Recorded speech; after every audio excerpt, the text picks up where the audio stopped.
चलिए math subject का आपको सेकंड चैप्टर है पोलिनोमियल्स। ठीक है, तो पोलिनोमियल के बारे में हम लोग समझते हैं कि पोलिनोमियल क्या है, क्या इसका यूज है, क्यों हमें ये पढ़ना ज़रूरी है। ठीक है, तो चलिए स्टार्ट करते हैं, समझते हैं पोलिनोमियल मीन्स होता क्या है। पोलिनोमियल का सबसे पहले हम लोग बेसिक कॉन्सेप्ट समझते हैं। ठीक है, तो देखिए पोलिनोमियल जो है वो दो वर्ड से मिलकर बना हुआ है। ठीक है, पहला है पोली और दूसरा है नोमियल्स। ठीक है, जिसमें पोली का अगर हम लोग मीनिंग समझे तो इसका मतलब होता है मेनी। ठीक है, और नोमियल्स का मतलब अगर हम लोग समझे तो इसका मतलब होता है टर्म्स। ठीक है, अब पोली मीन्स मेनी, ये तो समझाने की जरूरत नहीं है आपको। ठीक है, मेनी मीन्स बहुत सारा। दूसरा है नोमियल्स। ठीक है, नोमियल्स मीन्स होता है टर्म। अब इस टर्म को समझने के लिए हमें कुछ बेसिक चीजों को समझना जरूरी है। ठीक है, जिसमें पहली चीज है कांस्टेंट। ठीक है, ये बहुत बेसिक से कॉन्सेप्ट्स हैं, इसलिए मैं ज्यादा टाइम लूंगा नहीं इस पे। कांस्टेंट मीन्स होता क्या है, the symbol which has a fixed numerical value is called constant. कोई भी ऐसा सिंबल ले लीजिए जिसका न्यूमेरिकल वैल्यू कभी भी चेंज नहीं होता है, वो फिक्स है। ठीक है, जैसे 10। अब इस 10 का वैल्यू कभी भी चेंज नहीं होता है। ठीक है, आप कहीं भी पढ़ाई कर रहे हैं, मान लीजिए आप जलालपुर में पढ़ रहे हैं तो 10 का मतलब 10 ही होगा। ठीक है, छपरा चले जाए तो 10 का मतलब 10 ही होगा। आप कहीं दूसरी जगह भी चले जाइए, आउट ऑफ इंडिया भी चले जाइए, कहीं भी जाइएगा तो इस 10 का मीनिंग कभी भी चेंज नहीं होगा, इसका न्यूमेरिकल वैल्यू फिक्स्ड है। ठीक है, तो ऐसे सिंबल्स जैसे 20 है, -3 -5 है, √2 है, 1000 है, इस तरह के बहुत ऐसे सिंबल हैं जिसका न्यूमेरिकल वैल्यू कभी भी चेंज नहीं होता है। ठीक है, कोई भी ऐसा रियल नंबर लीजिए या कोई भी ऐसा नंबर लीजिए जिसका वैल्यू चेंज नहीं होगा, वो क्या हो जाएगा, कांस्टेंट हो जाएगा। ठीक है, सेकेंड है वेरिएबल। अब ये जो वेरिएबल है इस कांस्टेंट का जस्ट अपोजिट है। ठीक है, इसका वैल्यू क्या होता है, वो हमेशा चेंज होते रहता है। ठीक है, तो इसके लिए डिफिनेशन क्या हो जाएगा, the symbol which has not a fixed numerical value is called variable. ठीक है, जैसे देखते हैं x। अब अगर हम लोग x की बात करें, ठीक है, तो नंबर के फॉर्म में x का वैल्यू कितना होगा, किसी के लिए 10 हो सकता है, किसी के लिए 20 हो सकता है, किसी के लिए 1000 हो सकता है, किसी के लिए √5 हो सकता है। तो आप देख रहे हो कि ओनली x कह देना न्यूमेरिकल वैल्यू को क्लियर नहीं कर रहा है कि x का क्या मीनिंग है, कितना वैल्यू हम लोग कौन सी वैल्यू ले रहे हैं। ठीक है, सेम चीज है y के साथ भी, सेम चीज है z के साथ भी, सेम चीज है अल्फा के साथ भी। अल्फा का भी कोई वैल्यू नहीं होता है, न्यूमेरिकल वैल्यू फिक्स। ठीक है, बीटा, गामा और भी बहुत सारे सिंबल्स हो सकते हैं जिसका न्यूमेरिकल वैल्यू कभी भी फिक्स्ड नहीं होता। ठीक है, बात समझ गए आप। तो कांस्टेंट और वेरिएबल में आपको कोई प्रॉब्लम नहीं होनी चाहिए। ठीक है, अब कांस्टेंट और वेरिएबल को समझ जाने के बाद टर्म समझना हमारे लिए आसान हो जाएगा। ठीक है, समझते हैं टर्म क्या होता है। Term is an element which is combination of 4 things. ठीक है, फर्स्ट है साइन। अब साइन में कौन कौन सा साइन होना चाहिए, प्लस और माइनस। ठीक है, मल्टीप्लिकेशन और डिवीजन का साइन टर्म में नहीं होता है। तो फर्स्ट थिंग्स है साइन, सेकंड है नंबर, थर्ड है वेरिएबल एंड लास्ट 4 है पावर। ठीक है, ये एक ऐसा एलिमेंट है जो 4 चीजों का कॉम्बिनेशन होता है। पहला sign plus minus, second number, third variable and fourth power. ठीक है, एज फॉर एग्जाम्पल अगर हम लोग समझते हैं कि ये एग्जाम्पल है 2x का पावर 4 एक टर्म है। ठीक है, तो क्या देखते हैं जो डिफिनेशन है इसका वो ये सेटिस्फाइड कर रहा है, बिल्कुल कर रहा है। देखिए 4 चीजों का कॉम्बिनेशन होना चाहिए साइन, तो यहां पर कुछ नहीं है तो यहां प्लस होता है, आपको ये पता है। ठीक है, सेकेंड चीज होना चाहिए नंबर, तो नंबर है। थर्ड होना चाहिए वेरिएबल, तो वेरिएबल आप इसमें बताइए कौन सा है, x। As for example as definition आपको बता दिया गया। एंड लास्ट है पावर, किसका पावर, वेरिएबल का, ये हमेशा ध्यान रखना है। ठीक है, चलिए तो ये एक एग्जाम्पल है टर्म का। सेकेंड एग्जाम्पल दिया गया है आपको -8y। ठीक है। तो यहां पर भी साइन आप देख रहे हैं, मैंने कहा कि आपको प्लस माइनस साइन होना चाहिए, ठीक है। तो यहां देखिए आप, माइनस साइन है, नंबर है, वेरिएबल है, और यहां कुछ नहीं है, तो यहां पर 1 माना जाता है पावर। आप कहिए सर ये सारी चीजें तो हैं लेकिन पावर इसमें नहीं दिख रहा है, तो नहीं, इसमें पावर है बट ये क्या हुआ है, हाइड है, छुपा हुआ है, ठीक है।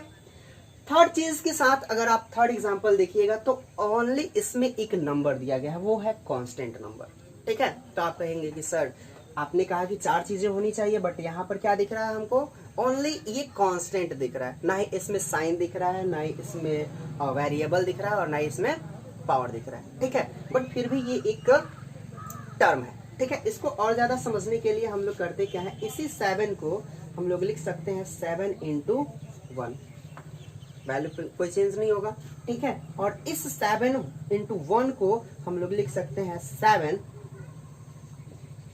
× x का पावर 0।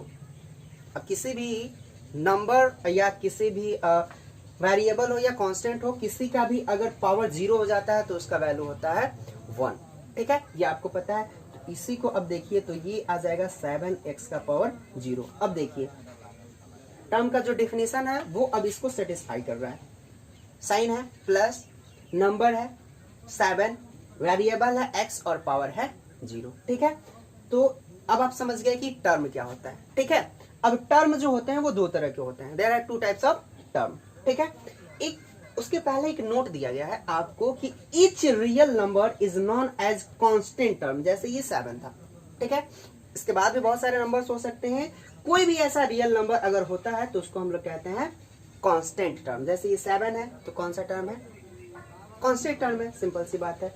और कांस्टेंट टर्म की जो डिग्री होती है वो हमेशा क्या होता है, 0 होता है। जैसे यहाँ पर देखिए, पावर को ही हम लोग डिग्री कहते हैं, तो x का पावर क्या है, 0 है, ठीक है। यहाँ y का पावर भी 0 ले सकते थे, z का भी, कोई भी वेरिएबल ले सकते थे, उसका पावर हमेशा क्या होगा, 0 है, ठीक है।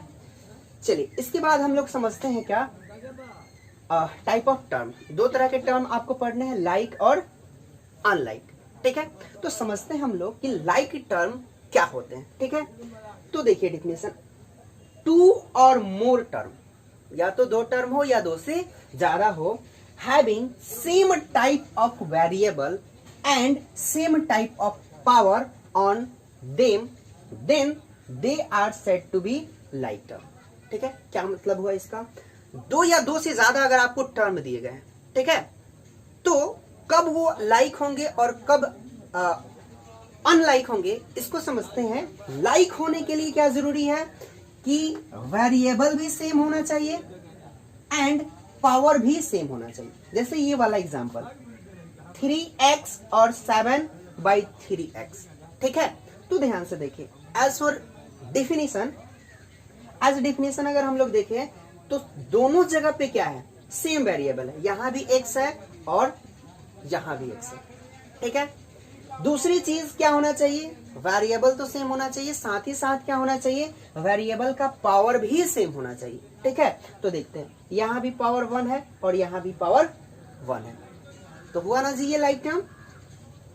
एज अ डेफिनेशन आपको बताया गया कि same type of variable and same type of power, तो वेरिएबल भी सेम है और पावर भी सेम है, तो ये जो दोनों टर्म है उसको हम लोग लाइक टर्म कहते हैं। बहुत ही आसान तरीका है इसको देखने के लिए कि कौन लाइक होगा और कौन लाइक होगा, ठीक है। उसको समझने के लिए जो भी नंबर्स दिए गए होते हैं, ठीक है, हम लोग क्या करते हैं, उसको ढक लेते हैं, कवर कर लेते हैं। जैसे मान लीजिए कि यहाँ पर 3 है और यहाँ पर यहाँ पर मान लीजिए कि 3 है और यहाँ पर 7/3 है, तो ये जो 2 नंबर्स आपको दिए गए हैं इसको अगर हम लोग ढक लेते हैं तो हमारे पास जो वेरिएबल बचता है वो सेम बचना चाहिए। जैसे यहाँ पर मान लीजिए कवर करने में मुझे प्रॉब्लम हो रही है तो मैं इसको मिटा दे रहा हूँ, ठीक है। मान लीजिए कि ये कवर किया हुआ है, तो अब देखिए दोनों जगह पे सेम चीज बच रहा है, सेम वेरिएबल बच रहा है। तो इस तरह से अगर आपको चेक करना हो कि कौन सा टर्म लाइक है और कौन सा टर्म अनलाइक है, उसके लिए आप जो भी नंबर्स दिए गए हैं उसको कवर कर लीजिएगा। जैसे यहाँ पर 3 y का पावर 2 है और 2/3 y का पावर 2 है, ठीक है। तो यहाँ भी हम लोग कवर करते हैं, कवर करने के लिए मैंने क्या किया, इसको मिटा दिया। तो अब देखिए ये दोनों जगह पे x बच रहा है और यहाँ पर y का पावर 2 और y का पावर 2 बच रहा है, ठीक है। तो इस तरह से जो भी टर्म दिए गए हो आपको, वो टर्म क्या कहलाएगा, लाइक टर्म कहलाएगा, ठीक है। यहाँ पर 3 था और यहाँ पर 2/3 था, यहाँ पर 3 था और यहाँ 7/3 था, ठीक है, क्लियर है। इसके बाद है अनलाइक टर्म। अब लाइक टर्म के जस्ट अपोजिट होता है क्या, अनलाइक टर्म, ठीक है। जैसे देखते हैं, 2 or more term having different type of variable और different power, ठीक है। इसमें क्या होता है, अनलाइक टर्म में कोई भी एक चीज क्या हो जाता है, डिफरेंट हो जाता है। या तो उसका क्या होना चाहिए, वेरिएबल डिफरेंट होना चाहिए, या वेरिएबल का पावर डिफरेंट होना चाहिए।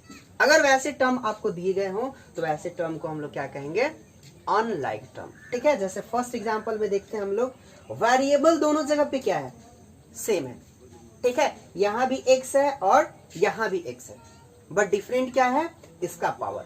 यहां पर पावर 1 है और यहां पर पावर 2 है, ठीक है। तो ये ऐसे टर्म को हम लोग क्या कहेंगे, अनलाइक टर्म कहेंगे, ठीक है। दूसरा एग्जांपल है, देखिए यहाँ पर पावर तो सेम है, मान लीजिए यहाँ कुछ नहीं है तो पावर 1, यहाँ कुछ नहीं है तो पावर 1। तो दोनों जगह पे पावर सेम है बट डिफरेंट क्या है, वेरिएबल। यहाँ y है और यहाँ x है, तो ऐसे टर्म को हम लोग क्या कहेंगे, अनलाइक टर्म कहेंगे, ठीक है। तो आई होप कि आपको सारी चीजें समझ में आई हो, ठीक है। जो भी डाउट रह गए हो आप मैसेज कर सकते हैं और ग्रुप में मैसेज कर सकते हैं, और ठीक है, वीडियो पॉज कर सकते हैं और पॉज करके ये आप नोट कर सकते हैं, ठीक है। तो ये बेसिक कॉन्सेप्ट था, ठीक है। आगे हम लोग नेक्स्ट वीडियो में देखेंगे।